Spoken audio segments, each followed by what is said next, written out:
We're with DartmouthSports.com Male Athlete of the Week, Thomas Roulis. You got 3 wins last week, the first over Siena. The last 2 a bit more important against Harvard. You went into the weekend needing to win some games against Harvard to have a chance here in the Rolfe Division. What was the mindset of the team going into the weekend? Going in, we knew we put ourselves in a tough spot the previous weekend against Yale. But we want to focus on our own team, play the way we know how to play good baseball, and just take care of what we can take care of and not worry about what happened between Yale and Brown. So we went into the weekend just wanted to play our own game and focusing on ourselves. It seems that the team has kind of mirrored your play a little bit throughout the year. It's a little bit of a slow start to the season. The offense struggled a little bit early on with some tough competition, but in April it really has taken off, as you did. You've been hitting about .370 this month, had 2 hits in each of the 3 games this past week. What has been the turnaround? What's helped the turnaround for you and the team? We like to focus on the process. We know the season, it's long, but it's short at the same time. We want to find out, what works for us and stick with that. You made a little bit of a defensive switch this year from second base to shortstop. You played second base your first few years here, and now this year taking over at shortstop. How has that transition gone? I mean, certainly the numbers are good. You've only had a few errors this year at shortstop. So how has that transition gone for you? I don't mind it. I like to think that I could kind of play any position in the infield. But when coach says, "Hey, we need you to play short," I said that's fine with me. I'll do anything I can to help our team win and help our team be in the best position possible to play some good baseball. 2 more games now. You had the rain out yesterday. You got 2 more against Harvard on Tuesday. Big games. 2 wins. You're in the championship series. 1, you get a tie. You have to play a playoff. How do you stay focused and how do you keep the butterflies at bay? It's tough. I like to say that these games are no more important than any other games we played in conference this season, because at the end of the day, a win's a win and a loss is a loss. Coming back home and playing these last 2 games of the season with something to play for, it's something special, especially in my senior year. And I'm sure all the seniors feel the same way. So going in tomorrow to the games against Harvard, we want to play well, and ultimately we want to win both games. All right. Well, good luck tomorrow, and congratulations on this past week. Thank you. Appreciate it.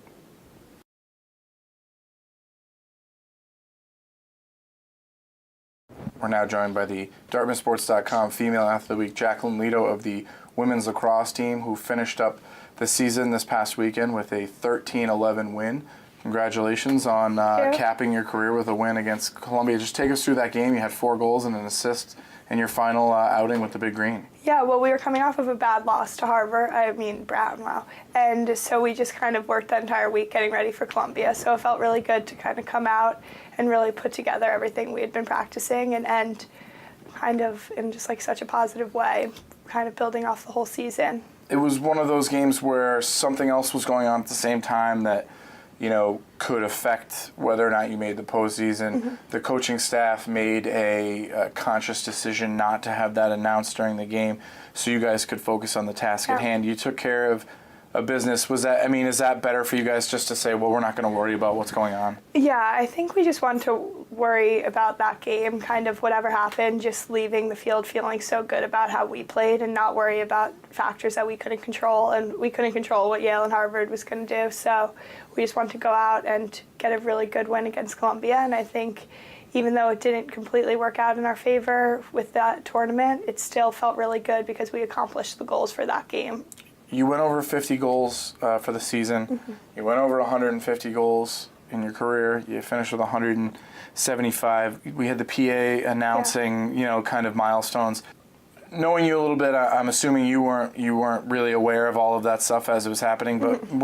when you hear it or when you recognize it, maybe after the fact, do you appreciate it now as much as maybe you will in a couple of years, recognizing where you are in a program like Dartmouth?